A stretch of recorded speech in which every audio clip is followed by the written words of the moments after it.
O Brasil tem uma das tarifas de energia elétrica mais altas do mundo. Insumo fundamental para todas as cadeias produtivas, a energia elétrica é um peso expressivo nas planilhas de custo das empresas e também para o bolso do consumidor residencial. A Amazonas Energia, penúltima empresa da Eletrobras a ser vendida, foi arrematada recentemente pelo consórcio Oliveira Energia e Atem. Vamos saber o que muda a partir dessa privatização num bate-papo com o presidente da Amazonas Energia, Tarcísio Rosa, hoje na bancada comigo.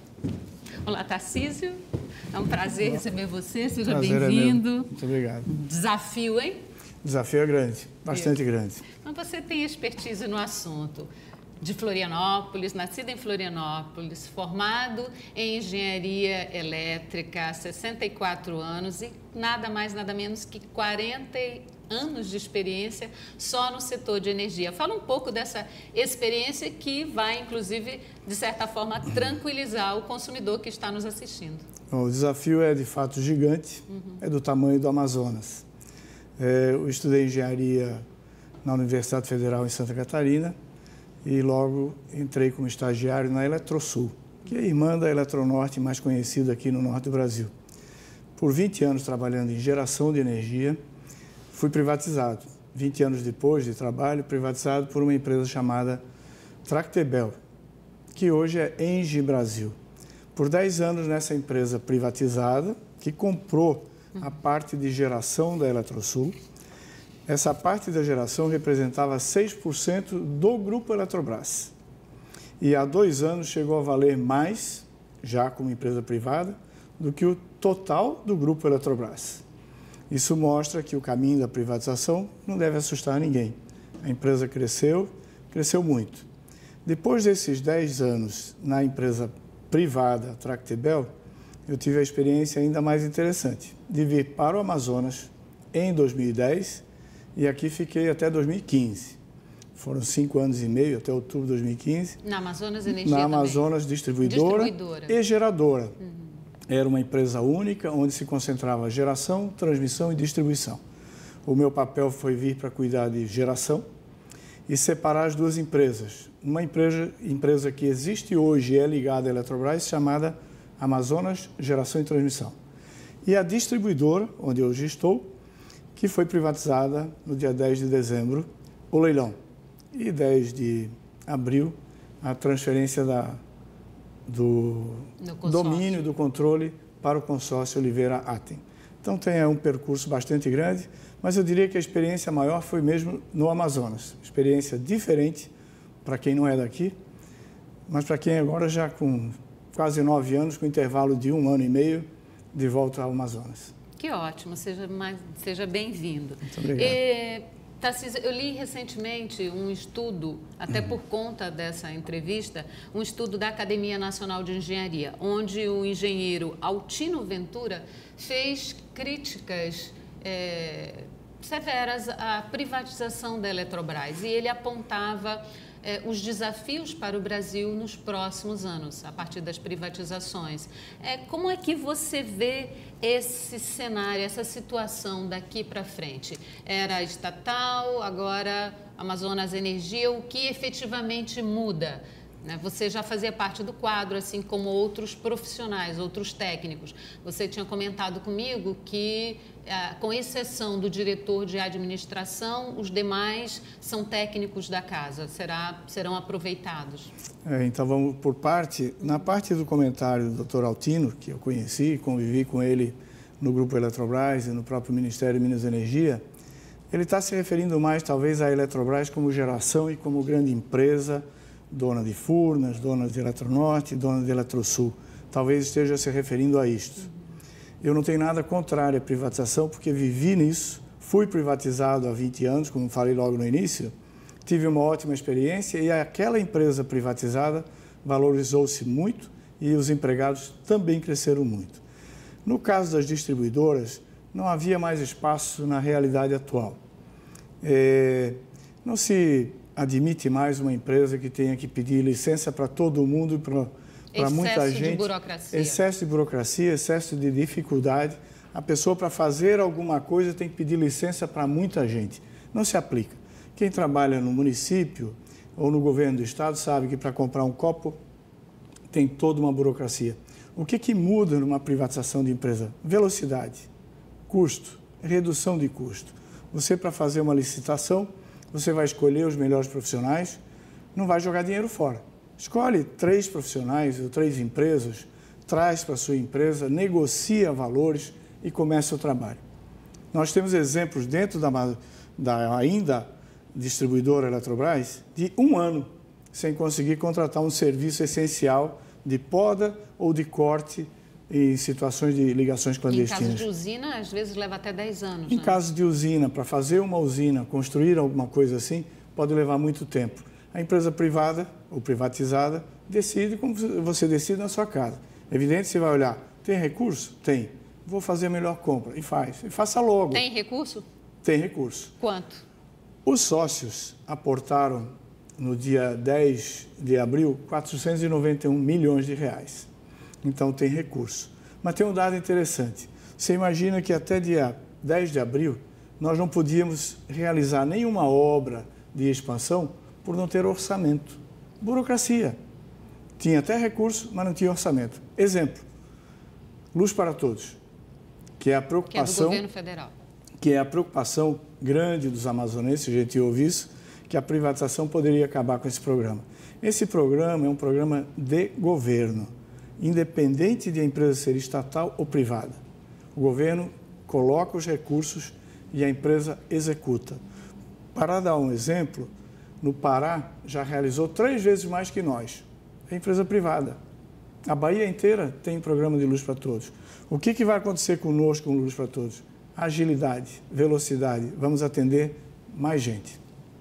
Fico feliz em saber disso. Agora, para que a mudança seja proveitosa, Tarcísio, melhor do que ninguém, você sabe que há uma necessidade de mudança comportamental para evitar perdas e prejuízo no bolso do consumidor. Não tem almoço de graça. Alguém paga a conta. É fato. E essa divisão injusta desses valores vai para todos nós. Então, o que a empresa, que ações a empresa está pensando para sanar esse tipo de problema? Bom, você citou no início, os diretores, a grande maioria é daqui ou trabalhou aqui. Esse é um grande desafio com as pessoas daqui fazendo diferente. Os empregados são todos da empresa, nós não estamos trazendo um monte de empregados de fora, que é uma característica que tem que ser valorizada aqui no Amazonas. Quando se fala no Grupo Oliveira Energia, conhece todo o interior do Amazonas, que já colocou no mínimo... Os dois são do Amazonas, o Sim. grupo, né? Quando eu falo Grupo Oliveira Energia, do seu Orsini, de família, ele conhece o interior inteiro, colocando geradores em cada localidade desse estado. Quando se fala no Grupo Atem, 3 irmãos, Dibo, Miqueias, Naidson, também genuinamente amazonense, entrega combustível em todas as localidades onde a Amazonas tem hoje geração, onde tem hoje usinas. São 2 empresas, então, que conhecem o estado perfeitamente. Terceira parte dessa empresa, o que é? Os empregados. Estes sim conhecem a distribuição. Estes sim conhecem o trabalho, é um trabalho muito específico. Não dá para trocar todo mundo e colocar um outro bando de gente para trabalhar. Não é assim. O fato de ter sido 2 empresas amazonenses, eles precisam de gente que conheça o Amazonas. E escolheram as pessoas que estão aqui. Os diretores todos são basicamente daqui ou trabalharam aqui já por um bom tempo. São pratas da casa, assim como o corpo gerencial de primeiro nível, ninguém troca. Faz algumas mudanças de posições, troca algumas pessoas sim, mas também daqui. Diferente de uma empresa externa, que tem outras distribuidoras, que compra uma terceira e traz todo mundo de fora, traz um ônibus de pessoas, de dirigentes, de diretores, dos gestores em primeiro nível e coloca numa cultura diferente e normalmente traz problemas. Então, o nosso desafio com as mesmas pessoas, fazer diferente. Qual é o desafio grande na parte comportamental? Pensar como uma empresa privada. Pensar que tem que fazer rápido, mostrar que tem resultados. E se não tiver, medidas serão tomadas imediatamente. Essas medidas são, nem o presidente, nem o diretor precisa ficar numa empresa que não está rendendo mais. As pessoas têm que render. A empresa precisa disso. É porque o grupo tem um tempo, né? O grupo tem um tempo. Tanto pode ser prorrogado, você mesmo me explicou que tanto pode ser prorrogado como pode ser cassada a licença? Pode. Né? O grupo assumiu no dia 11 de abril, na Agência Nacional de Energia Elétrica, um compromisso, uma concessão por 30 anos. Eu até falei que eu espero estar daqui a 30 anos para renovar essa concessão. Se tudo andar direito, como prevê e com os números que a ANEEL estabelece, com os objetivos que têm que ser alcançados, essa concessão poderá ser prorrogada. Se não andar direito, ela pode ser cassada. Então, você imagina que 2 grupos que cresceram no Amazonas estão investindo um montante muito importante também para eles. 491 milhões não se tira de uma hora para outra. Tem que funcionar e tem que dar certo. Então, eu diria, diferente de um banco comprar uma empresa, são empresas comprando outra. Empresários e de sucesso, que sabem o que é um bom negócio. Se não sabem hoje como é uma distribuidora, mas sabem quando está andando bem ou não. Com certeza. Os custos de energia afetam a economia e dificultam o crescimento do país. À época, o presidente da ANEEL, Agência Nacional de Energia Elétrica, Romeu Rufino, havia comentado numa entrevista que os valores de tarifa de energia no Brasil eram altíssimos e chegavam ao nível de super preocupante. E, segundo ele, até anotei que os valores aplicados chegavam próximos ao limite da capacidade de pagamento do consumidor, né? Que fatores contribuem para esse encarecimento? É uma tarifa de energia alta. Se formos tirando, eu também sou consumidora, até um ano atrás era um valor, em um ano e pouco, duplicou, mais que duplicou a tarifa de energia, o percentual, não é? O percentual de tarifa de energia. Por que esse encarecimento? No último ano, o reajuste foi da ordem de 15% e 16%, no último ano. Mas nós tivemos uma correção maior em 2015, 14 para 15, e lá foi 30 e tantos %.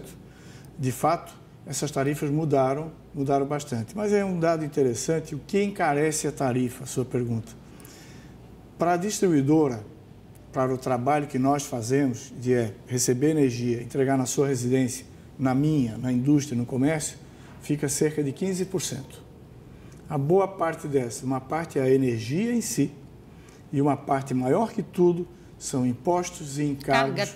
Carga tributária. Subsídios ou também. Taxas ou subsídios, coisas assim.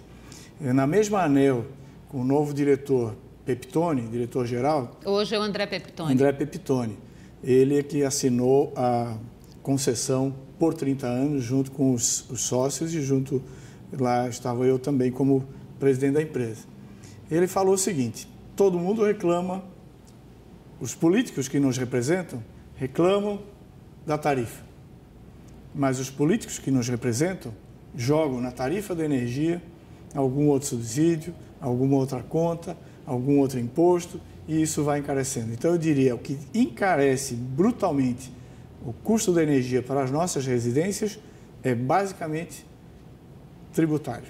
Carga tributária em torno de 30%, subsídios 20%. É mais que isso, exatamente. É muito alto. E volta tudo para o consumidor. Aqui no Amazonas, nós temos um outro problema que nós temos que enfrentar, que são as nossas perdas. O que levou a essas dificuldades da nossa empresa por muito tempo, 2 situações. Até 2010... Mas o papo está ficando muito interessante, vamos fazer um breve intervalo, já voltamos. Voltamos, só um minutinho. Ok. Não sai daí que o papo sobre energia elétrica continua.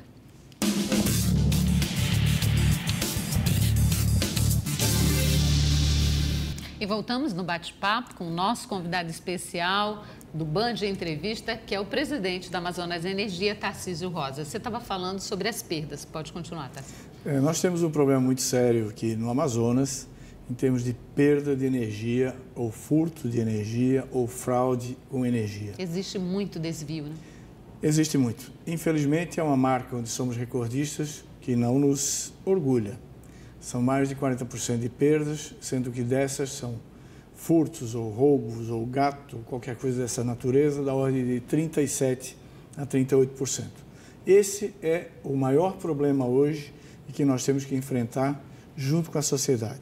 Quando se fala em custo de energia, é muito importante que saibamos que nós que pagamos a conta, pagamos uma parte daquele que não paga. Com certeza. Bom, e agora, o que se faz com isso? Nós vamos combater. Vamos combater muito fortemente. Nós hoje, ainda na empresa, tivemos uma conversa com os nossos colegas e colaboradores para enfrentar diferente, enfrentar com vontade, sensibilizar o próprio judiciário. A gente tem limitações de corte porque existe uma liminar. O camarada usa um argumento forte lá que não pode ficar sem e que não pode pagar. E nós temos que trabalhar melhor isso. Nós temos que ter mais agilidade para contratar empresas para cortar, pessoas para cortar e fiscalizar para que não volte. Que um dos grandes problemas, você vai lá, corta e à tarde está renovado, está colocado. Ninguém fica no escuro. Manaus inteira tem energia, mas a gente tem uma perda muito grande que não recebe. Isso é um fator que a gente convoca a sociedade a entender... Isso é crime, né? Desvio de energia é crime. E é crime. Entender que isso custa. E quem paga a conta direitinho está pagando uma conta do seu vizinho ou de alguém que ele sabe que rouba. Com certeza. O consumidor é que é penalizado. Aquele consumidor que paga as suas contas, ele é penalizado.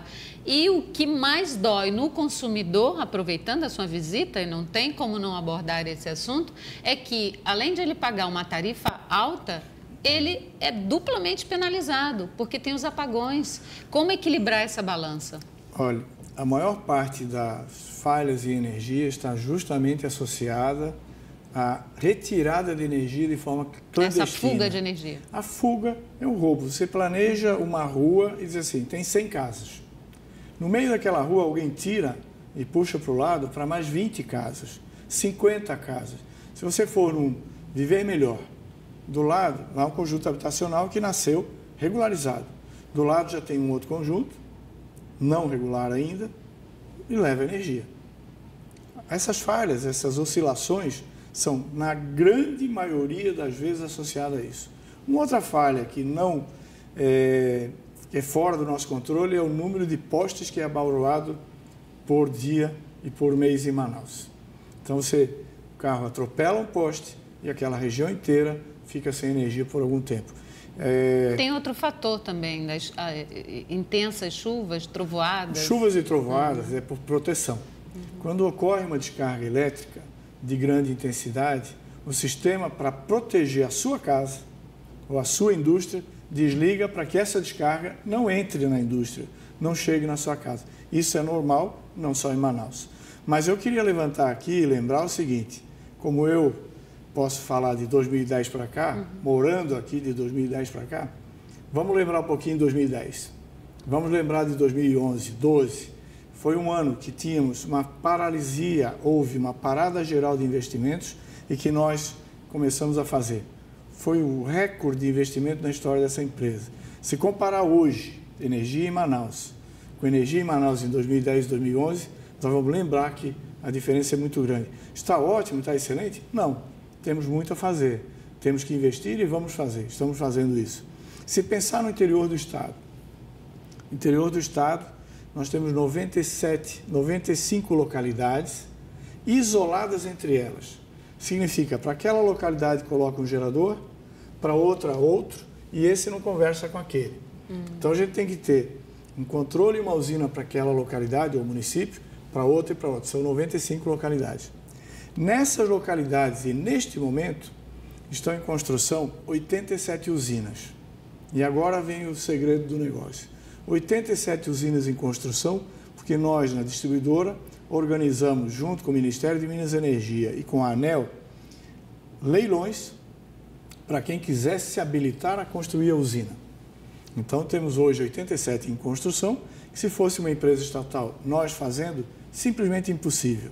Nós hoje temos uma usina nova em Coari, usina a gás natural, lá tem o gás, de 40 megawatts. É mais que o dobro da capacidade que existe em Coari. Até para atender um pouco, eu acho que eu acho que foi o senhor mesmo que comentou comigo a respeito de que no Luz para Todos, nessas localidades, pensou-se numa capacidade, mas hoje já tem a casa de farinha, já tem um motor aqui, um motor ali, e tudo isso não foi pensado, né, Exatamente. anteriormente. Quando você pensa numa localidade dessas 95 que eu falei, dali sai Luz para Todos. Quilômetros e quilômetros de redes para atender Luz para Todos. E o que era Luz para Todos na concepção inicial? O cidadão ter energia, lâmpadas, uma geladeira pequena, um ventilador. O básico. O básico. O que acontece? Vem a casa de farinha, vem o ar-condicionado, o freezer. Vem o freezer.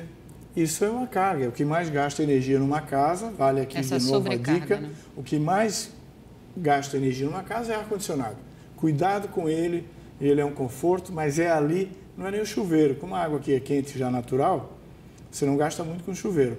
Gasta sim com ar-condicionado, e muito. Então, essa Luz para Todos começou a aumentar o consumo para cada localidade.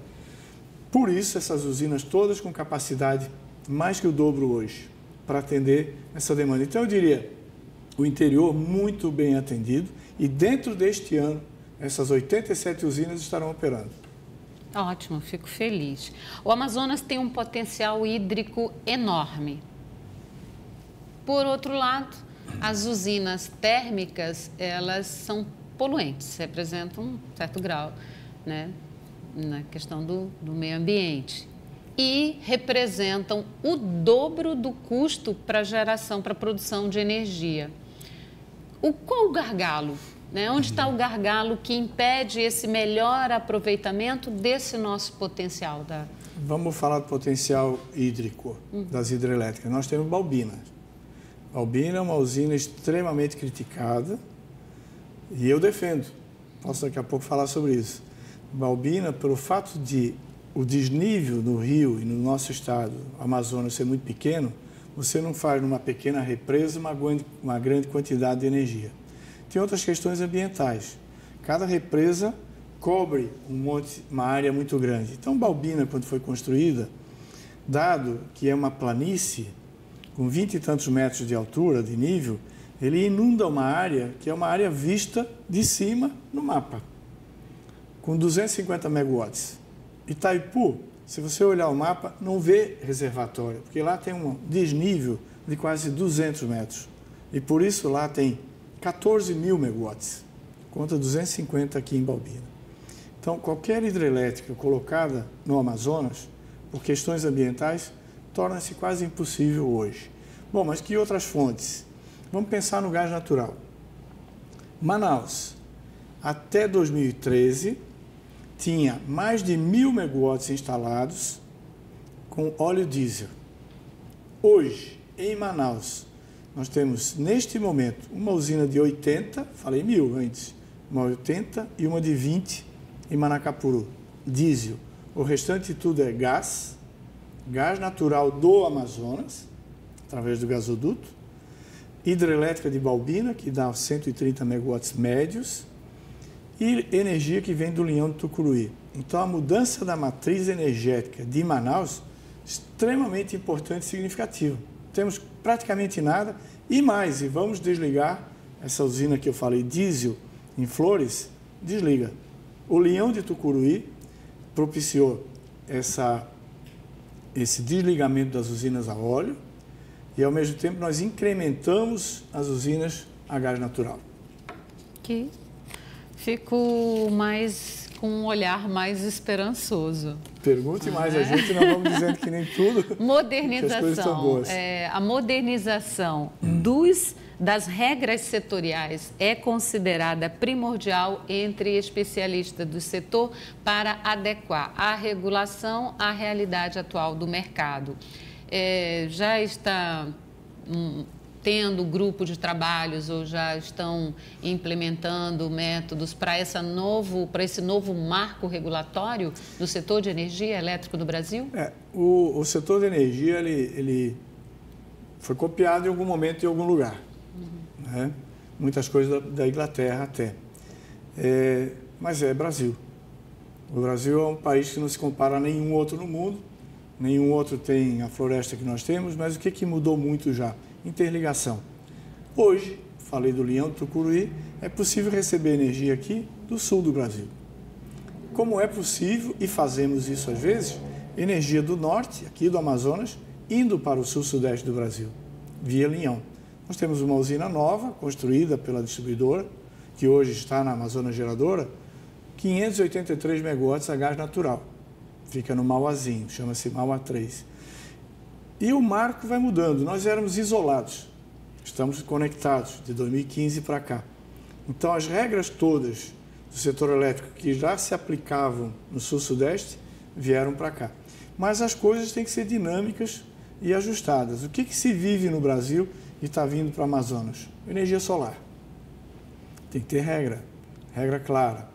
Você pode instalar no teto da sua casa, ou num sítio, ou numa fazenda, a energia solar. Mas tem que ter regra clara de quanto se paga por isso e como fica a distribuidora nisso. Por absurdo, se todo mundo tivesse a sua energia em casa, no painel solar, quanto que a distribuidora teria que receber por isso? Bom, mas e no dia que chover 3 dias seguidos, aí ninguém se lembra do painel solar, se lembra da distribuidora, ela que tem que entregar a energia lá. Tem que ter um custo por isso. Então, tem que ser casado. Tem que ser balanceado. Isso não está hoje balanceado e essa é uma das... É uma necessidade então, de entrar isso no marco regulatório. No marco regulatório e na regulamentação. E está em discussão. Perfeito. Cenário, nosso tempo está acabando. Como o senhor vê o cenário futuro, ante essa perspectiva? Bom, vamos falar de Amazonas. Eu vejo como extremamente positiva a privatização que houve, eu vejo como um grande desafio. Eu falei de perdas, que é o grande problema da empresa, e ao mesmo tempo ele é a grande oportunidade da empresa. Se a gente tem um problema que conhece ele e resolve, ele se transforma na oportunidade. É nesta oportunidade que nós, empregados da empresa, e os investidores estão apostando. Essa oportunidade reduz perda, aumenta o faturamento e permite reduzir a tarifa. Ótimo. Como é que consegue um movimento para agradar 3? O dono da empresa, o investidor, o empregado e o nosso cliente. Esse é o momento. Que bom. Sucesso. Eu fico muito feliz e esperançosa que a nossa conta diminua. Vai diminuir. Sucesso, Tarcísio. Sucesso para toda a diretoria da equipe também. Estamos à disposição. E a você que nos acompanhou, muito obrigada pela sua audiência. No próximo sábado estaremos de volta com mais um convidado especial. Até lá.